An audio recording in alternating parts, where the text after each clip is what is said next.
that we're doing here is this is a great example of the work that we're doing with our RTX Studio laptops. This is 8K video. 8K. 8K. Yeah. Shot on a red camera. Okay. And so this is directly, so we're playing this back off of the red mag, which is the storage card that the camera uses, and we're playing this back in real time. So if we take a look at the footage here, let's look at everything. So here, here's our 8K resolution, and we're playing this back at a full decode. So we're not doing half decode, we're doing full decode. Yep. And we get. Let's go ahead and go full screen with that. And so we're doing full playback, 24 frames a second. And the great thing about this is a perfect example of why 8K is such a great format. So when we take a look at this video here, the neat thing about 8K is very few people who are working in 8K are delivering in 8K. Most people are shooting 8K and delivering 4K. So what that allows you to do is, let's say I've taken this shot here, and as an editor, I decide that I want to get a detail shot that I didn't shoot at the time. In my editor, I can go ahead and do a crop in on here, and now add in a detail shot. Okay. At the same time, I can also recompose this scene, add in, I want to catch, I want to see, I notice in my wide shot that I've got this highlight, but I want to close up on it, I want to see this light as it.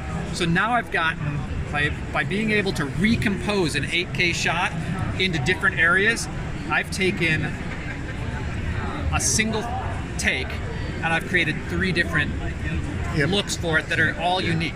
And I can cut back and forth between. That's the advantage of it, because I can do that and I'm not losing any resolution, because, like I said, I'm going to deliver this out to 4K. So the fact that I'm cropping in, I'm not losing any pixels. Whereas opposed, if I shot this in 4K, I deliver it in 4K, anytime I crop in, I'm losing pixels. So that's what's amazing about this. And to be able to do it in real time. 2 years ago, when Siggрафа was in LA last time, we did 8K playback, and it took a dual Xeon workstation and a 6000 class Quadro to play this back, and now we can do it on a studio laptop. What is inside? So this is using our Quadro RTX 5000 with 16 gigabytes of GPU memory, and then the system itself is running an i7 9750H Intel CPU, 2.6 gigahertz. 6 core, so 12 threads, and 64 gigabytes of system memory. So this is really, really well designed. What kind of SSD? So it's utilizing, I believe it's a 2 terabyte SSD internal. It's most likely NVMe, because that tends to be what the form factor that you'll find in these. And NVMe is blazing fast because it connects at the same speed as the PCIe bus. So it came from Razer. Yeah. So this is from Razer. This is the Razer Blade 15 Studio Edition, and is part of the new Studio RTX Studio line of laptops. And it's we're working with various different manufacturers to bring them into the Studio line.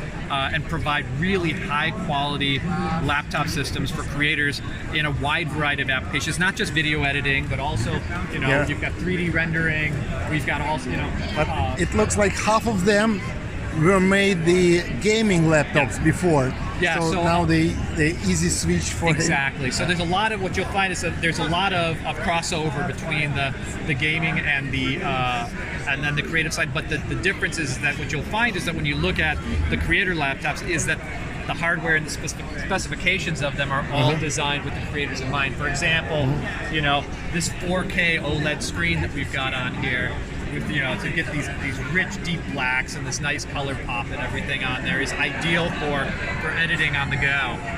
And can you comment this fact that all of the laptops have an extra monitor? Yeah. So does it connect it with the 30 bits with color. with 30-bit color. So right now, I'm not 100% sure about the 10-bit color support. I know that 10-bit color was something that we were working on. I'm not 100% sure of whether or not the current studio driver supports 10-bit color right now. But the Quadro boards do support 30-bit color. The only one I'm not sure of is on the GeForce side. Okay. But for the Quadro laptops, we've always supported 10-bit color at Quadro. So if you connect a 10-bit monitor to a Quadro board, you'll be able to take advantage of 30-bit color. Yeah. They call it 30-bit color, not 10-bit it's color. 10-bit and 30-bit. They're both they're interchangeable, right? So But 30 sounds more, better, yes, right? better. Yeah, exactly. So because I was wondering if this like matrix of the laptop does it support 10-bit color? I need to ask. I don't think this one does support 10-bit, but I'm not 100% sure. I don't believe this one does. But if you were to connect it to an external 10-bit monitor, it would. Okay. There are some of the studio laptops that actually do ship with HDR displays, but I'm not 100% sure whether the OLED about this particular one. Yeah, I'm not 100% sure on this particular one. Okay, thank you very much. Yeah.